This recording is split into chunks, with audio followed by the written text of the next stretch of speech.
আপনাদের জানার আগ্রহ আছে নিশ্চয়ই যে এই মুহূর্তে ওনার শারীরিক অবস্থা কেমন।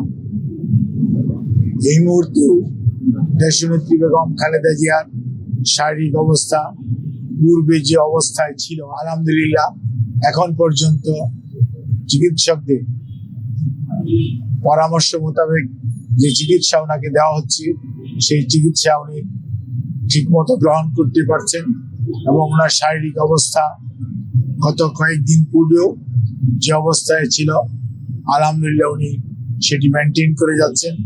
সেজন্যই চিকিৎসক সহ ওনার সাথে সম্পৃক্ত সবাই আমরা যারা এই হসপিটালের চিকিৎসকরা সহ সবাই অত্যন্ত আশাবাদী যে ইনশাআল্লাহ দেশনেত্রী বেগম খালেদা জিয়া ধীরে ধীরে সুস্থ হয়ে যাবেন।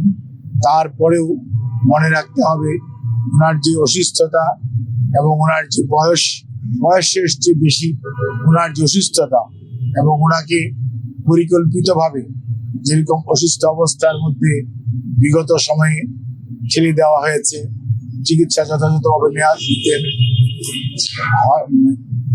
দেওয়া যায়নি অথবা দিতে দেওয়া হয়নি, সেই কারণেই ওনার শারীরিক জটিলতা মারাত্মক রকম বেড়ে গিয়েছিল।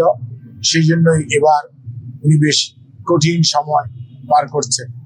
কাজে এই বিষয়ে আমি শুধু আপনাদের এইটুকু অবহিত করতে চাই, দলের ভারপ্রাপ্ত চেয়ারম্যান জনাব তারেক রহমান, ওনার সহধর্মিনী ডাক্তার জুবাইদা রহমান সবসময় ওনার চিকিৎসার ব্যাপারে সার্বক্ষণিকভাবে তদারকি করছেন এবং ওনার পরিবারের সদস্যদের মধ্যে মরহুম আরাফাত রহমান কোকোর সহধর্মিনী সৈয়দা শামিলা রহমান, ওনার ছোট ভাই শাহিম ইস্কান্দার সহ ওনার বড় বোন, ওনারা সবাই পরিবারের সদস্যরা সার্বক্ষণিকভাবে ওনার চিকিৎসার ব্যাপারে খোঁজ নিচ্ছেন।